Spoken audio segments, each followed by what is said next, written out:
حضرت خواجہ غلام فرید، صوفی شاعر، ولی اللہ اور روح زمین کا بلند ستارہ۔ السلام علیکم دوستو، کیا آپ جانتے ہیں کہ بر صغیر میں ایک ایسا شاعر گزرا جو 7 زبان میں شاعری کرتا تھا، جس نے 18 سال ریگستان میں گزارے، جو محبت الہی میں اتنا مگن ہوا کہ دنیا کو بھول گیا۔ آج میں آپ کو بتاؤں گا خواجہ غلام فرید کی کہانی، جو صرف ایک شاعر نہیں بلکہ ملک الشعراء تھا، جس کا کلام آج بھی لاکھوں دلوں میں عشق الہی کی آگ بھڑکا دیتا ہے۔ تو ویڈیو کو لائک کریں، کیونکہ آج آپ کی ایک ایسی شخصیت سے ملاقات ہوگی جس نے ہر زبان میں اللہ کی محبت کے گیت گائے۔ دوستو، جب میں نے پہلی بار حضرت خواجہ غلام فرید کے بارے میں پڑھا تو مجھے یقین نہیں آیا کہ کوئی انسان کیسے 7 زبانوں میں اتنی خوبصورت شاعری کر سکتا ہے۔ یہ صرف شاعری نہیں تھی، یہ دل سے نکلنے والی وہ آوازیں تھی جو اللہ کی محبت میں ڈوب کر پیدا ہوتی ہیں۔ آج آپ کو پتا چلے گا کہ کیسے ایک 4 سال کا یتیم بچہ بر صغیر کا سب سے بڑا صوفی شاعر بنا۔ پچھلی صدی کے وسط کی بات ہے، 1845 کا سال تھا۔ بہاولپور کے علاقے میں چاچڑا شریف کے مقام پر ایک بچہ پیدا ہوا۔ والدین نے اس کا نام غلام فرید رکھا۔ یہ بچہ خواجہ خدا بخش کے گھر میں آیا، جو ایک معزز گھرانے سے تعلق رکھتے تھے، لیکن قدرت کو کچھ اور ہی منظور تھا۔ جب یہ بچہ صرف 4 سال کا تھا تو اس کی والدہ کا انتقال ہو گیا۔ 4 سال کا بچہ ماں کی گود سے محروم، لیکن یہ وہی بچہ تھا جو آگے چل کے فرد فرید کہلانے والا تھا۔ والد کے انتقال کے بعد اس کی پرورش اس کے بڑے بھائی خواجہ فخر الدین نے کی، جو فخر جہاں کے نام سے مشہور تھے۔ یہ بھائی صرف سرپرست ہی نہیں بلکہ اس کے روحانی رہنما بھی بنے۔ خواجہ غلام فرید کی ذہانت کا اندازہ اس بات سے لگایا جا سکتا ہے کہ جب وہ صرف 8 سال کا تھا تو اس نے پورا قرآن مجید حفظ کر لیا تھا۔ یہ کوئی معمولی بات نہیں تھی۔ اس وقت کے دور میں جب تعلیمی سہولیات اتنی آسان نہیں تھیں، ایک 8 سال کے بچے کا پورا قرآن یاد کر لینا اس کی غیر معمولی صلاحیتوں کا ثبوت تھا۔ اسی عمر میں نواب صادق محمد خان پنجم نے اس بچے کی ذہانت کو پہچانا اور اسے احمد پور شرقیہ کے دربار میں تعلیم کا مواقع فراہم کیا۔ یہاں اس کی تعلیم اس وقت کے بہترین علماء کے ذریعے ہوئی۔ عربی، فارسی، اردو زبانوں میں مہارت حاصل کرنے کے ساتھ ساتھ وہ مقامی زبانوں پنجابی، سرائکی سندھی اور برج پاشا میں بھی دلچسپی لینے لگے۔ لیکن غلام فرید کی اصل تعلیم تو زندگی کے تجربات سے شروع ہونی تھی۔ جب اس کے بڑے بھائی فخر الدین کا انتقال ہوا تو وہ مکمل طور پر اکیلا ہو گیا۔ یہ وہ موڑ تھا جب اس کی روحانی زندگی کا آغاز ہوا۔ اب وہ خود کو دنیا سے الگ کر کے اللہ کی تلاش میں نکل پڑا۔ غلام فرید نے چولستان کے وسیع صحرا کو اپنا گھر بنایا۔ یہ وہ علاقہ تھا جسے روحی کہا جاتا ہے، ریت کے ٹیلوں اور کانٹے دار جھاڑیوں سے بھرا ہوا علاقہ۔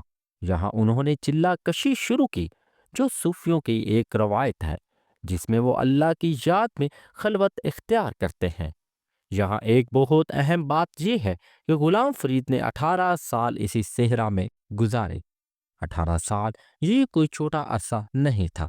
اسی دوران وہ انسانوں سے دور صرف اپنے رب کی یاد میں مشغول رہتے۔ ریگستان کی تپش، سردی، بھوک، پیاس، سب کچھ برداشت کرتے رہے۔ یہ 18 سال ان کی شاعری کی بنیاد بنے۔ جب انسان اللہ کے علاوہ سب کچھ بھول جاتا ہے، جو اس کے دل سے کلام نکلتا ہے وہ کلام نہیں بلکہ روح کی آواز ہوتی ہے۔ غلام فرید کی شاعری کو جو کیف اور مستی ملتی ہے، غلام فرید کی شاعری میں جو کیف اور مستی ملتی ہے وہ اسی ریگستان کے 18 سالوں کی دین ہے۔ صحرا میں رہتے ہوئے انہوں نے مختلف زبانوں میں شاعری شروع کی۔ عربی میں وہ اللہ کی حمد و ثنا کرتے، فارسی میں عشق الہی کے راز بیان کرتے، اردو میں روحانی کیفیات کا اظہار کرتے اور پنجابی سرائکی میں عام لوگوں کے لیے سادہ پیغام دیتے۔ سندھی اور برج پاشا میں بھی ان کا کلام ملتا ہے۔ انہوں نے خود کو چشتی نظامی سلسلے سے منسوب کیا۔ یہ وہ سلسلہ ہے جو حضرت خواجہ غریب نواز اجمیری سے چلا ہے اور بر صغیر میں صوفیوں کا سب سے بڑا سلسلہ ہے۔ لیکن خواجہ غلام فرید کا طریقہ مختلف تھا۔ وہ کسی خانگاہ میں بیٹھنے کی بجائے کھلے صحرا میں رہنا پسند کرتے تھے۔ 1876 میں جب وہ تقریباً 31 سال کے تھے تو انہوں نے حج کا سفر کیا۔ مکہ مکرمہ کی زیارت ان کی زندگی کا اہم مرحلہ تھا۔ کعبے کی زیارت کے بعد ان کے کلام میں اور بھی زیادہ گہرائی آ گئی۔ وہاں سے واپسی آنے کے بعد ان کی شہرت پورے بر صغیر میں پھیل گئی۔ غلام فرید کی شاعری کا بنیادی موضوع عشق الہی تھا۔ وہ کہتے تھے کہ اصل محبت وہ ہے جو اللہ سے ہو، باقی سب محبتیں عارضی ہیں۔ ان کے اشعار میں ایک خاص قسم کا درد اور تڑپ ملتا ہے جو انہوں نے اپنی زندگی کے تجربات سے حاصل کی تھی۔ ان کا سب سے مشہور شعر ہے عاشق اللہ کے ہو کے ویک کہ لذت پیاری ہے، یعنی اللہ کے عاشق ہو کر دیکھو اس میں کتنی مٹھاس ہے۔ یہ شعر آج بھی لاکھوں لوگ پڑھتے ہیں اور ان کے دل میں اللہ کی محبت بڑھتی ہے۔ انہوں نے کئی کتابیں لکھی جن میں دیوان فرید سب سے مشہور ہے۔ اس میں ان کی مختلف زبانوں کی شاعری جمع ہے۔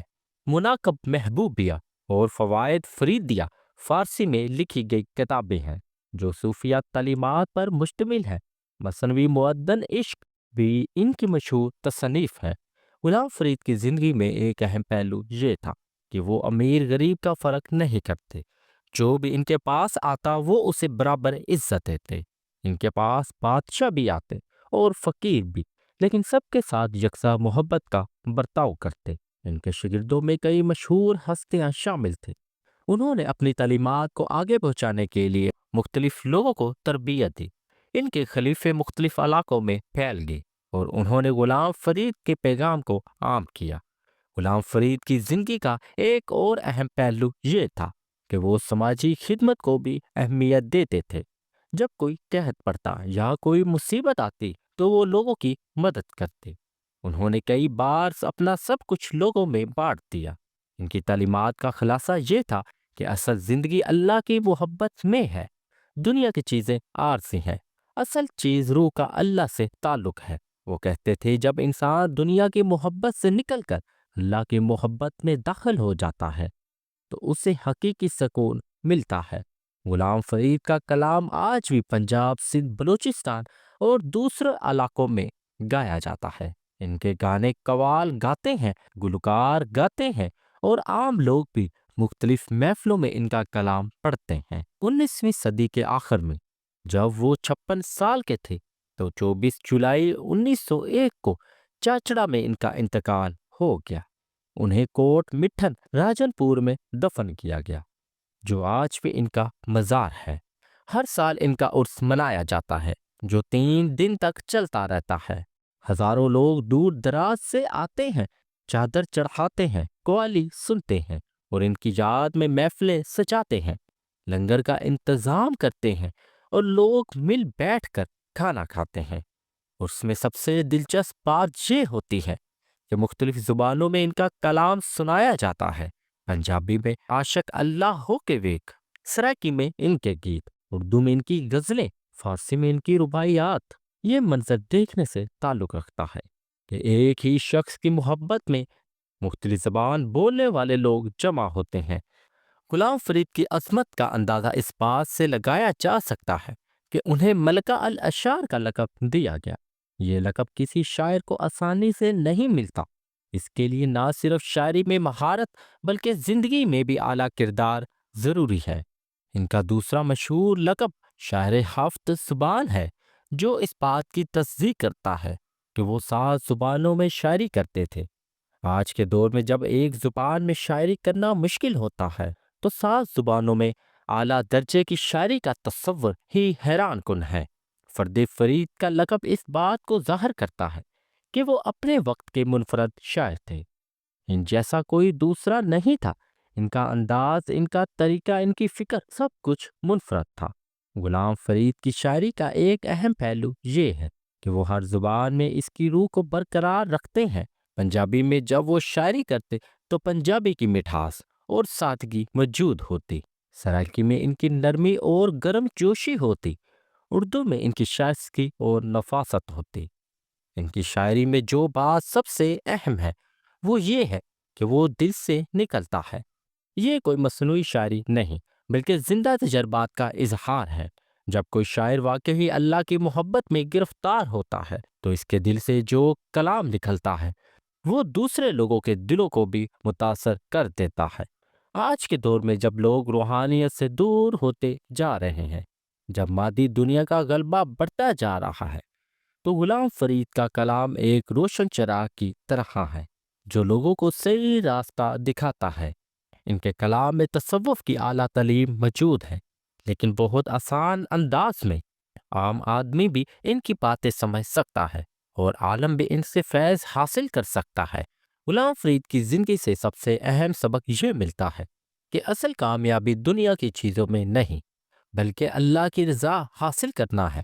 انہوں نے دنیا کے تمام آسائش کو چھوڑ کر صحرا کا رخ کیا اور وہیں انہیں حقیقی خزانہ ملا۔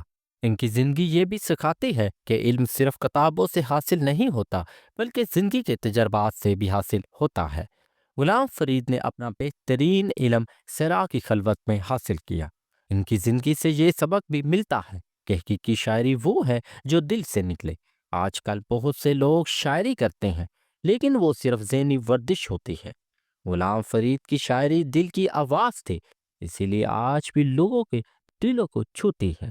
دوستو، آج کے دور میں جب لوگ مختلف مسائل کا شکار ہیں، جب ہر طرف تناؤ اور پریشانی ہے، تو غلام فرید کا کلام ایک بہترین دوا ہے جو انسان کے دل کو سکون دے سکتی ہے۔ آج بھی جب کوئی شخص عاشق اللہ کا ہو کے دیکھے سنتا ہے تو اس کے دل میں اللہ کی محبت پیدا ہوتی ہے۔ جب کوئی ان کے فارسی کے اشعار پڑھتا ہے تو اسے روحانی کیف حاصل ہوتا ہے۔ جب کوئی ان کی اردو کی غزلیں سنتا ہے تو اسے لگتا ہے جیسے کوئی دوست اس سے باتیں کر رہا ہو۔